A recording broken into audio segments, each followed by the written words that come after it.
and to Sai. We we move on with our usual weekly reminder and a weekly vaccine. A vaccine which was very much there ever since Swami brought us into his fold, but somehow we have started looking for it now. So better late than never. Let's still look for it so as to get immune. So we remain tuned to get immune with the Sai. It's only in the depth of silence that we can hear his loving words. As Persian philosopher Rumi says, silence is the only language in which God speaks. The rest, everything is poor translation. And it's interpretation, right? So that is a language in the depth of silence that we see. And it's a selfie moment every week. At least once we try to get with Bhagwan. Now again, the choice is in us, how we want to receive it. If we are sitting with all the stress and not an open mind like a dosa pan, like a frying pan, anything put on it simply evaporates. If we are sitting like a dewdrop, we can sit for a while on the tree, on the leaf for a moment, but eventually it's going to go off with the first breeze. It's like when you are in the science center bhajans, you come out, you go on a cab, the cab charges a little more higher, or you interpret as he has charged heavier. All the prashanti and shanti goes in a second. And that's like a dewdrop. It remains for a while but doesn't stay longer. Best is to stay like a pearl in the oyster. A raindrop of sand which gets into the oyster turns into a permanent transformed pearl. And if we can gather and capture any one of these moments into a permanent practice, I think that is what the Sai weekly vaccine is all about. Move it, see into this Bhagwan's video, how he's putting it across to us. నీవు ఒక బంగారు ముద్దను తీసుకున్నావు. Supposing you brought gold. Gold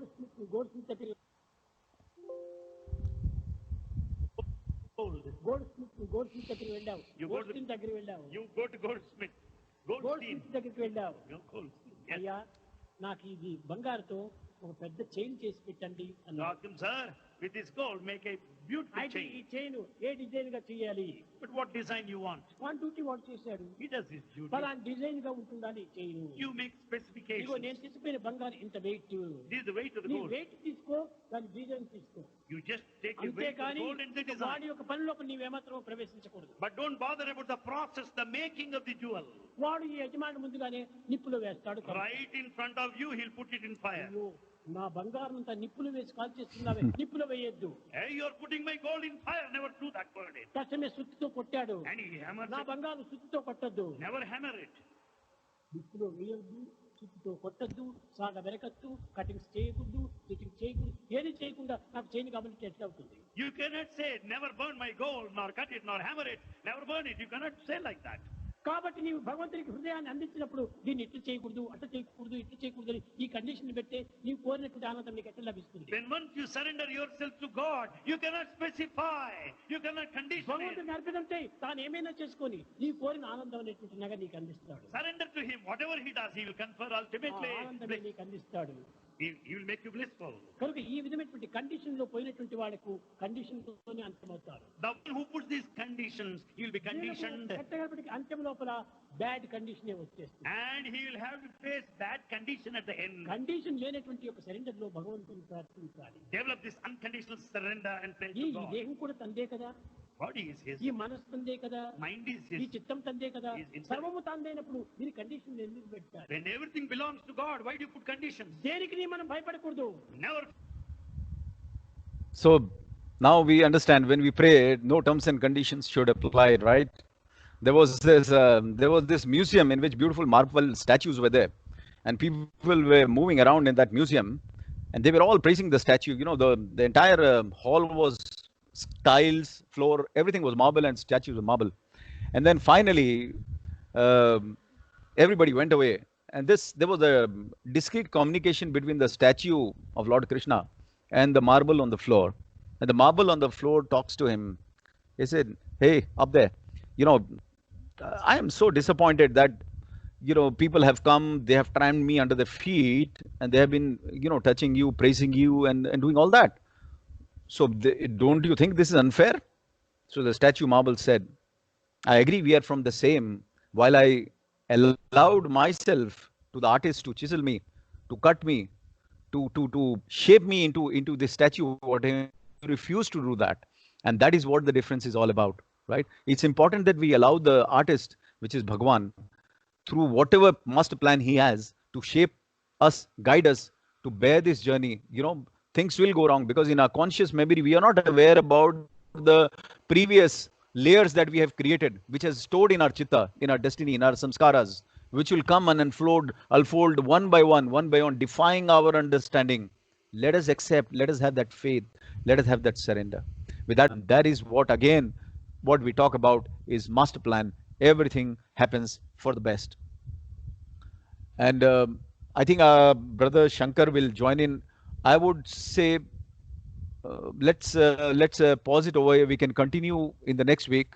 Let me see if Brother Shankar has joined in. Brother Shankar, are you there in the group? Yes, I'm there. I'm there. Oh, beautiful, beautiful, Can you brother. hear me? Yes, absolutely, absolutely. Yes, brother. Please go ahead. So, brothers and sisters, we have Brother Shankar. I would take off the presentation so that we all can see him. And please put on your video if you can and enjoy this session. He has been Swami's chosen student, one of the earliest MBA students, and amazingly blessed soul. I don't need to speak much because his life reflects that. And Brother Shankar, over to you. All yours, Saira. Thank you so much, Brother Bindu. It's such a privilege, and your talk was so inspirational. Can you hear me?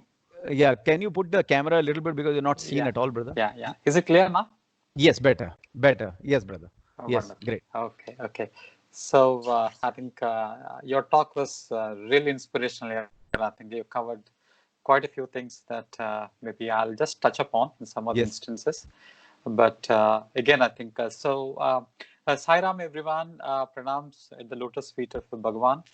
Saira. And greetings to all the brothers and sisters. Truly, it's a great honor to be given this opportunity to speak, to share Sai experiences. And normally, to speak on a spiritual topic, you require a lot of preparation. But I think to speak on Swami's experiences, I think it's experiential knowledge, and that's something which is always there, and it comes pretty easily. So, thanks again, Brother Bindu. Yeah. So, One what I'll second, do brother. is, Brother, one yeah, second. yeah. Can we see Brother Shankar on the screen? All of you? Can we see him? Because I can see him very easily. Yeah, good, good, brother. You are seen. Thank you. Okay, Great. wonderful. Thanks. Sorry. So, what I'll do is that the next 20 minutes, I'll share some of my experiences of my journey in Puttaparthi. I was quite privileged to be part of the first batch of MBA, and that's something which was quite dear to Swami. He was always quite passionate right from the day one. The reality is that I think in life, what we desire is not always what we get, but unknowingly, many times we get things much more than what we expect, and so these are called the blessings. And in that context, I was quite blessed. Uh, just to give a brief background about myself, I come from a background not associated with Sai organization. When I moved to Puttaparthi, so I just visited this place when I was in class 9. When I came to pick up my cousins of my couple of my cousins who were studying in the primary school. But what struck me was the beauty of the place, the buildings and the discipline.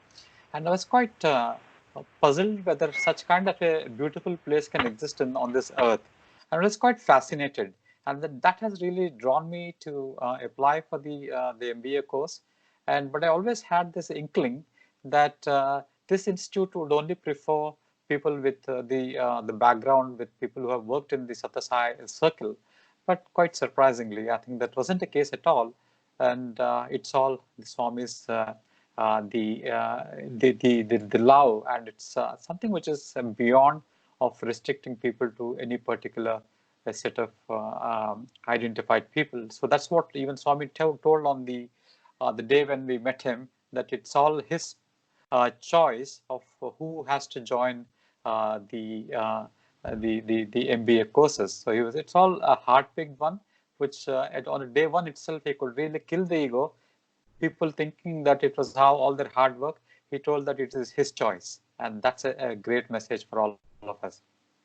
So what I'll do is that I'll just share some of my personal experiences. I think right from the day one, the MBA, the course was quite a highlight, and Swami had spent a lot of time.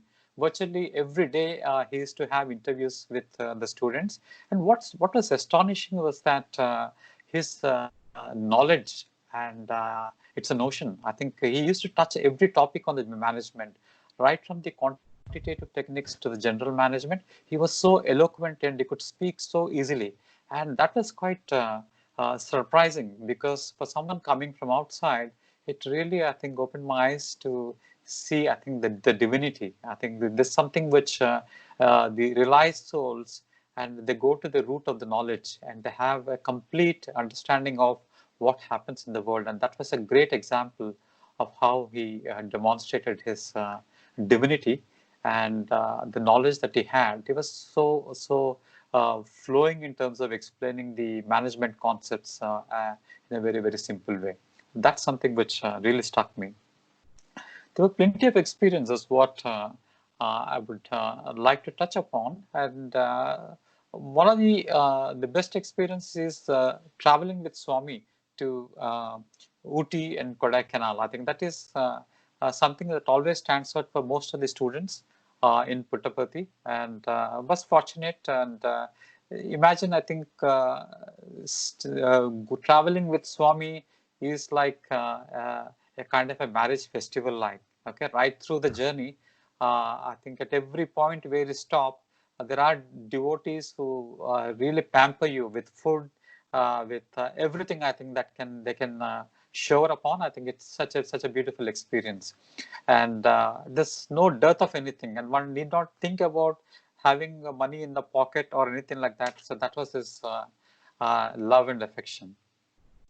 I'll share a couple of incidents what I had personally experienced. So in Ooty, we all got up in the morning and waiting for Swami's darshan, and I was there among with the rest of the students. A lot of students were clicking photographs of Swami. So then he came to me and he asked me, "Where is my camera?" So I told Swami that I don't have a camera. Then he asked me, "Do you want a camera?" So then I told that I was nodding my head as no, but internally I think that was haunting me. Okay, that I should have a camera because I don't have a camera. So that was always there. And then I went on probing, saying that, so you want a mechanical camera or you want an automatic camera?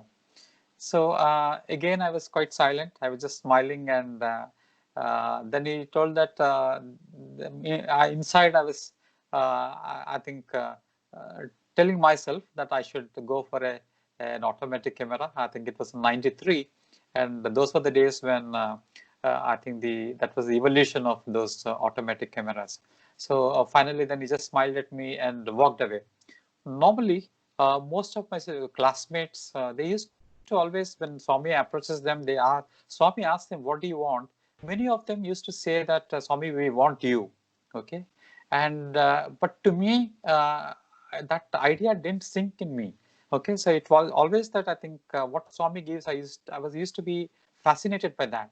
And when he asked about the camera, though externally I was saying that, "Swami, I want you," but internally it was haunting me that I should ask for the camera. And so you won't believe, and a couple of months later, after we went back to Bangalore in the white field, so the one day he called me and he gave me a Polaroid camera, which was I think one of the most the recent at that point in time an automated camera. And then he called one of the American devotees, and he told that he's my MBA student. He's one of the best students. The truth is that I wasn't in the top league of students at all. But I think the pride that he takes in telling the students, telling outsiders about his students is something amazing. So he told that he's one of the best students, and you have to arrange the cartridges for him. And you won't believe, all the cartridges arrived in a matter of 1 week for the camera. So that's his, I think, his love. The point what he was trying to convey is that whatever you want materially, I think all that comes through. Okay, he was trying to convey a message that you need to have the grace of Swami. What you need is the grace. The physical, all this materialistic the pursuits and everything will come whatever you seek for.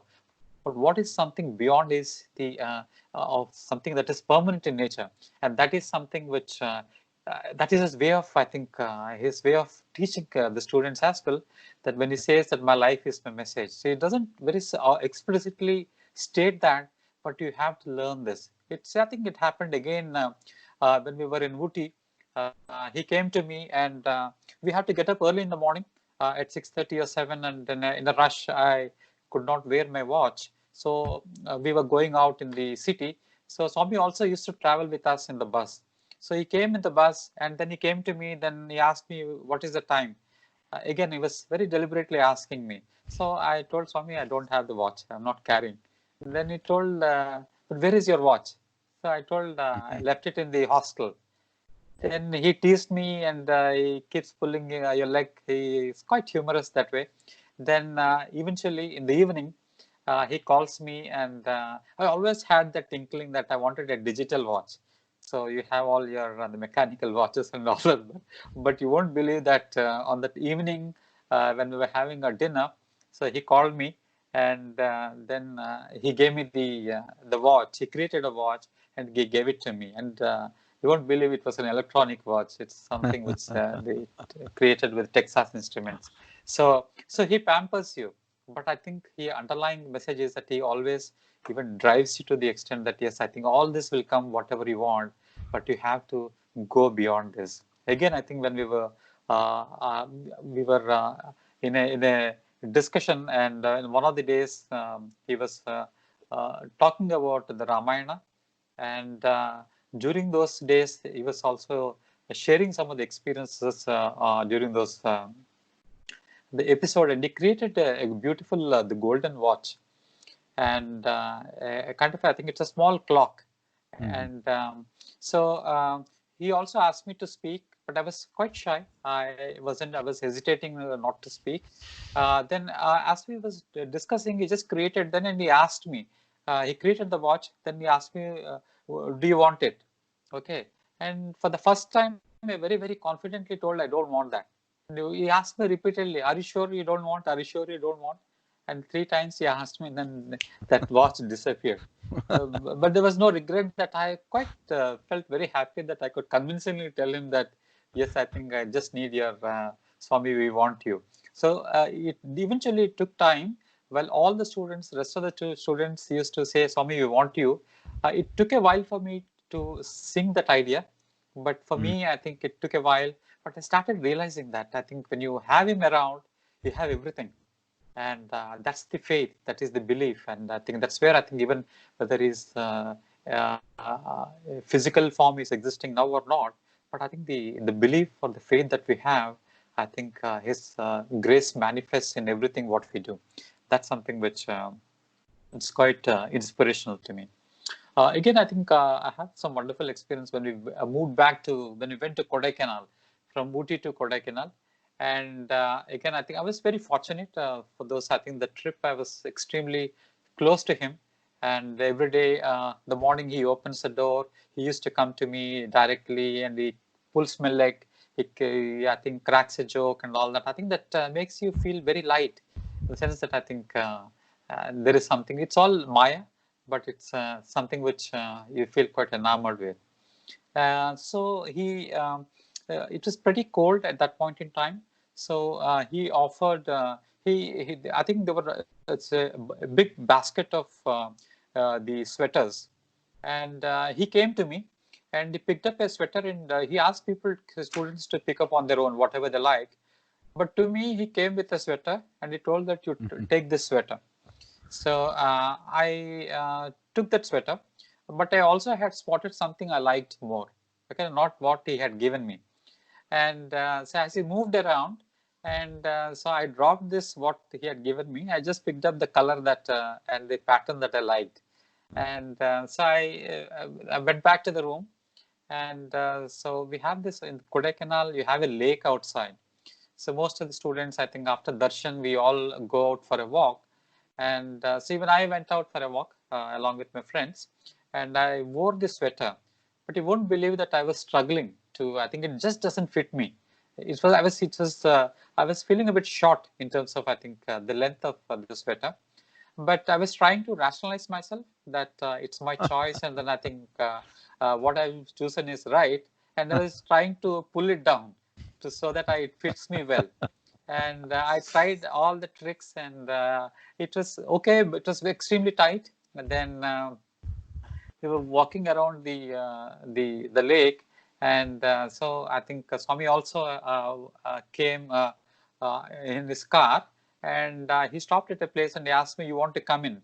But I told Swami that I don't want to come in. Because I was also worried that I think what he would talk about, and I think in hindsight, I feel that I think those are great opportunities one should not miss. But it's like a complete innocence. I think where you're not comfortable, you just say no. And those were the days. And then I told Swami I want to walk. Then okay, then he left. And then during the lunchtime, where I was still wearing the sweater, then he came to me and asked me, "So does it fit you?" So and then I realized that I think what he was trying to convey. Then he really pointed out and then said, he just smiled and he moved on. And it's a great message again. I think there is no what really struck me is the see the unconditional love, in the sense that I think there is nothing to uh, point something at you, but his way of teaching, his way of rubbing is I think the message. That is the key thing. That yes, I think he knows what is right for you, and Yeah. and that's something that what we have to accept. And sometimes that's where I think our ego comes in. We tend to feel that we know better. I always had that feeling that when I spotted that sweater, I felt that I would look like a Shah Rukh Khan, and that was the imagination that he used to have. But he just, I think, completely stuck that kind of an ego, and he brought me to the ground level. But I think that's the beauty. But I Yeah. think the journey continues. Then we went to Whitefield, because that was where we were doing our the summer Courses. the summer courses. We had to do a 45 days kind of a the intern projects. So I was posted to escorts. Those who know Bangalore would know that I think it's in a place called Yelahanka. That is one of the farthest one from the Whitefield. Uh, but I think again it's a blessing in disguise. So I used to go at 6 o'clock in the morning, and I always used to return at 5:30, 6 o'clock. And so the 6:30. So the bhajans end at 6:30 there, and Swami used to call me and tell me that you have to come back to the bhajans in time. And because you have virtually every day the sessions, sometimes I used to feel bored that every day rushing back and attending the bhajans and the discourses and all that. Sometimes I used to bunk, and then he used to come to me and then say that no, you have to come today. And so one of the days he told me that you have to come by 6:30, by 6 o'clock. And then I entered at around 6:25, 6:30 or something like that. And that was the day when I was also asked to give arti to Swami, because students get the turns. And then I entered at around 6:25 or 6:30, and then I was asked to give the arti, and it went on beyond a couple of minutes or something like that. So then later Swami calls me in the Vrindavan.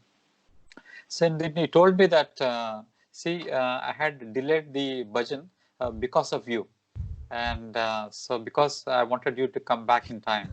So and he also told me that I know why you are coming late, because you keep looking at the girls around all the way in the buses and all that. So you should not do that. And he teases me, and he makes me feel light. And the beauty is that I think that is the care of a mother. Like imagine, I think I was the only guy who comes pretty last, the farthest place, and very tiring. But when he talks to you, and you become a hero in the entire campus. All the students, after everything gets over in the hostel, they flock around you. They'll ask you, "What did Swami tell you? What did he give you? What did he?" So I think that makes you feel so light. The next day morning, you are extremely fresh, and I think back into the elements. So that's the beauty of the Swami. And then a couple of times when I bunked the darshan and not to go.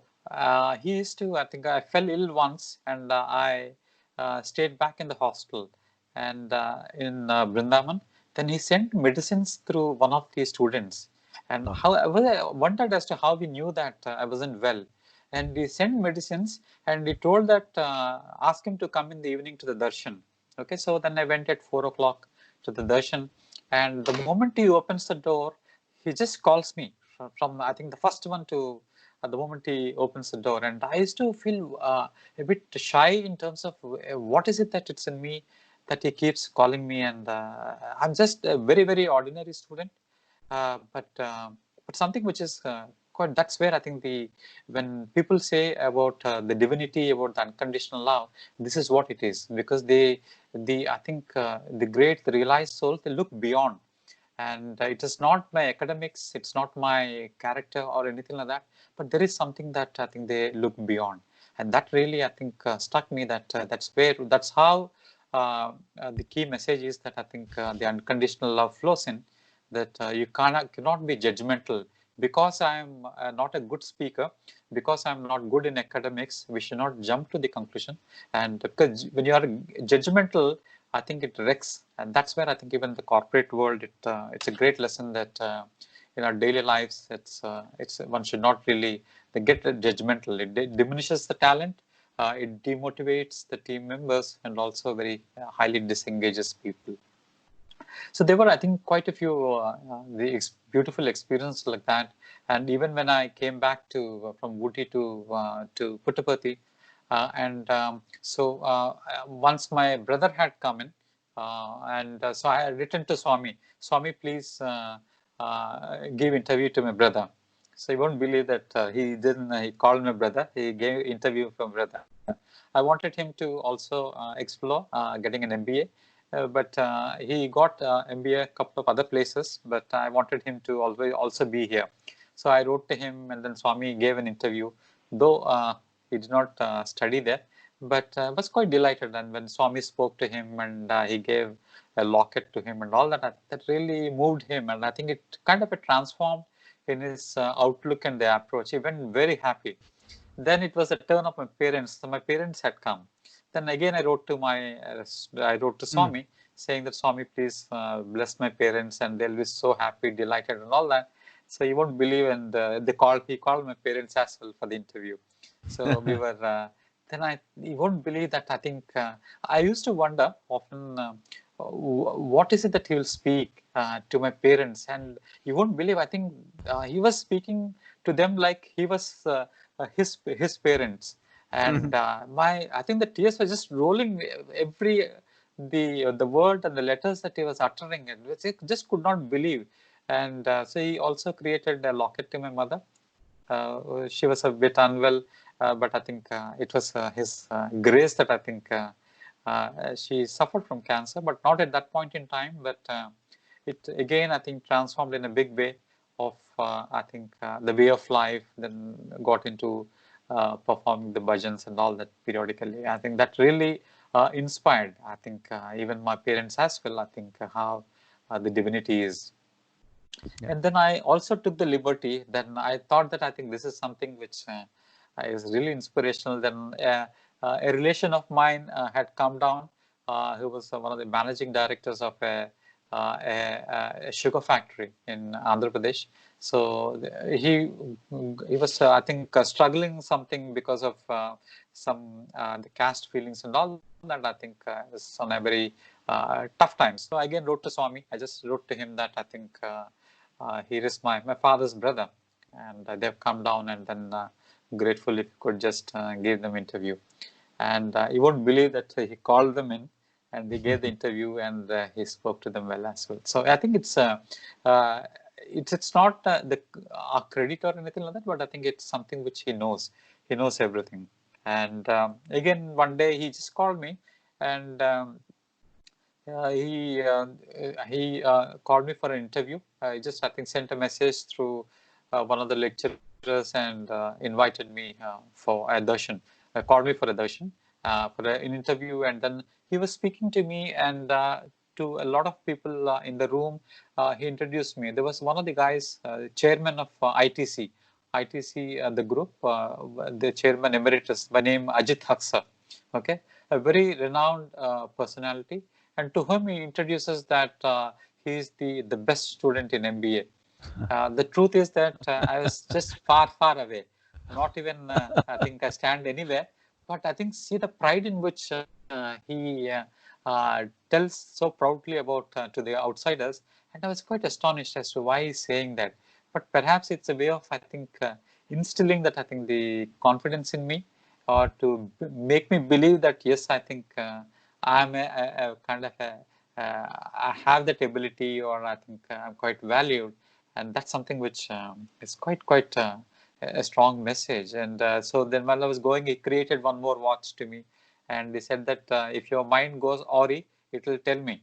So you have to always wear it. And he warned me that I think I should be thinking straight. I should not waver and all that. And then he puts a couple of notes in my pocket. When I came out and see that, I think there were a few hundreds of notes, actually, the currency. And he just he just slid into my pocket and then said that just keep it. And you won't believe, I think this is something which it's a pure love. And that's something which I think I cherish for long. And always, I think it keeps, I think, reminding me as to how I think the faith and I think the belief, when you have everything in him, it just flows back. And because I think there were many such incidences, and so there was one person by name Kayal Das. This was He's the person who is to always walk behind Swami, collecting the letters and all that. So I, I don't know whether Swami told him or anything like that, but every time I used to, so he used to own a lot of shops there in the campus. Most of the departmental stores those days used to be managed by him or owned by him, including I think there was this ice cream parlor, the Joy ice cream. I think Yeah, he has an yeah, excellent yeah. rapport with them. So whenever I go during the holidays or anytime during the breaks or something, he just spots me and then he calls me, ले लो कौन सा कपड़ा चाहिए ले लो. He just asked me to take some the pick up some clothes. So I told I don't need anything. No, but then no, you have to take. So then he makes me pick up some pair of the clothes, and then he takes me to the ice cream parlor, and he says that you take whatever you want there. And so I used to wonder as to why is he doing that to me? And I asked him several times, why is it? But he told nothing was. I think it's all Swami's love. We don't need to. You should not get into questioning like that. You have to just take what it comes through. So he continued like that for several years till I think I was there and I was visiting. But eventually, I think he passed away. But surely, I feel I think this is something how the divine the love they manifests, and this is something which I think it always I think stands out in terms of his grace. And this is I think this is some of the experiences what I wanted to share. I think it goes beyond I think our ego and the way we pursue things. I think how forgiving he is. I think he doesn't when he says that my life is my message, I think it speaks volumes. How caring he is, how divine forgiving he is, unconditional kind of a love, the compassion. I think perhaps in one or two letters I would have mentioned about I think the challenges that I have, but it's so compassionate. I think it goes beyond. It doesn't get into the metrics of looking at is he good academically or not good, or is he uh, outspoken, he's quite confident. Nothing. It just I think the sheer love it there is. I think that's why we call it as an unconditional.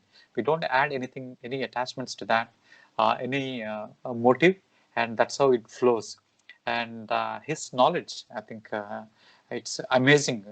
I always used to wonder the thing that I think how much of the stuff that he knows, because again coming from outside you tend to ride on these kind of rails of an element of suspicion that but I think he has a beautiful way of conveying even everything what he he wanted to, and there is no animosity, nothing.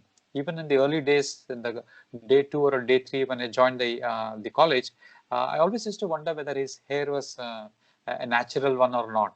Okay, and you won't believe that on day 3 or day 4, yeah, when we all the students stand there, sit on the veranda, he just came and stood next to me, and you won't believe. I think the air just blew so beautifully, and his hair was just, I think, bending towards one side. Naturally, I think the bending, and he just gave a glance, smiled at me, and walked away. And it's a way. I think it's a beautiful way of dispelling the, I think, the notion that I think what you know is limited, and there is a way of conveying that. So I think you've given me 20 minutes. I think I just went 5 minutes beyond. But again, thank you so much, Brother Bindu. It's always fascinating to, I think, to share experiences, because that's something which flows easily. And I think, yeah, it's inspirational, and it touches your life, and it tries to transform you. So it makes you realize that I think one has to gradually move from the materialistic pursuits to something beyond, from what is temporary to what is permanent. Thank you so much. Yeah. Thank you. Thank you, Brother Shankar. I think Swami's love is contagious, spreading through ambassadors like you and everyone who has tasted that nectar and, sharing.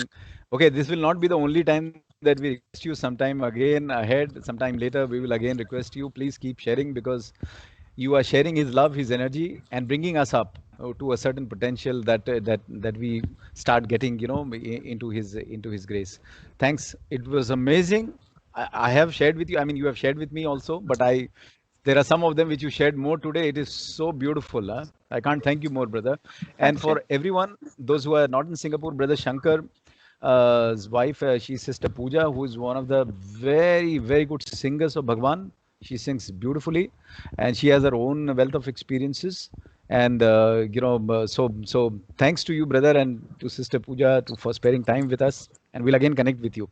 All right. Wonderful. Thanks. Thanks so much, Thanks. Sai. So, Sairam. Now, last section of our study circle, one of the 108 names, Mahatman, Brother Shastri, over to you, and then we conclude after that.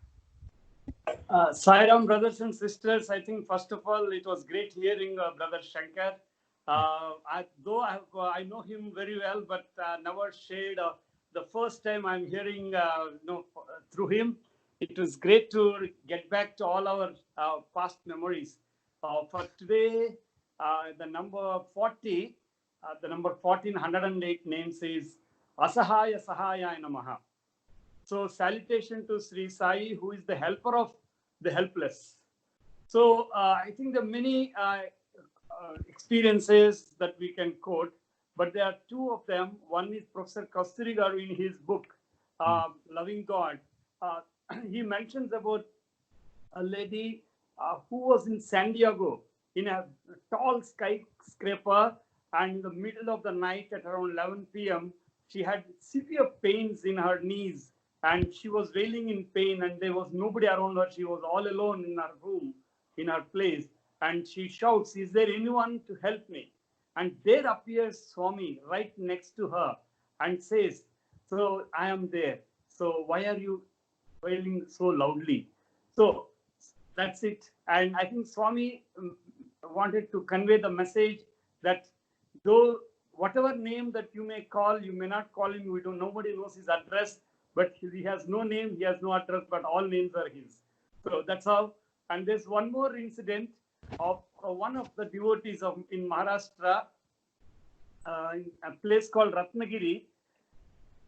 He was identified with a heart disease, and people there advised him to go to Mumbai and get further testing done, etc. So when he went to Mumbai, they identified that he had some valve problems. So he did not have enough money to get it, operation done. He came back again. But Sai Samiti of Ratnagiri told them that if you have this problem, you go to Puttaparthi. There is super specialty hospital. Maybe you will be attended to, and it will be easy for you. And he somehow went to Puttaparthi first time. But again, at Puttaparthi also there was a disappointment for him. For some time at that time, they have stopped the this valve replacement operations. So they suspended, they said, sorry, it cannot be done here. Maybe when we resume, we will let you know. So he was heartbroken. He came back to Ratnagiri again. So later on, his problems became more, and the doctor said that he needs to undergo immediate surgery. So some people helped him out, raise money. Again, he went back to Mumbai. So they were trying to, look for the operation for him. So he was about to be operated. He was right in the hospital there. But for some reasons, the persons come there, the wards, in charges, etc. They say that, sorry, you cannot be operated now. You have to leave the hospital. So then at that moment, a devotee of Swami appears there from nowhere, and he pays for whatever the dues that are there, and the operation continues. And the person is operated and he is free out. Whatever difficulties, whatever is there, he is there always with us forever to help us. Whether you call him by his name or you not call him by his name. Sairam. Sairam. Sairam, brother. Thanks for bringing that us 108 names and the Mahatma behind it. We'll conclude today's session by Onkar and Samasta Loka. Om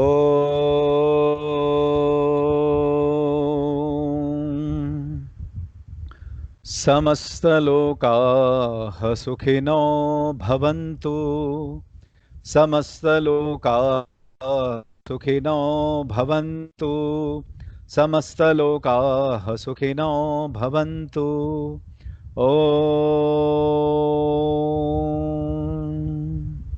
Shanti शांति शांति जय बोलिए भगवान श्री सत्य साईं बाबा जी की जय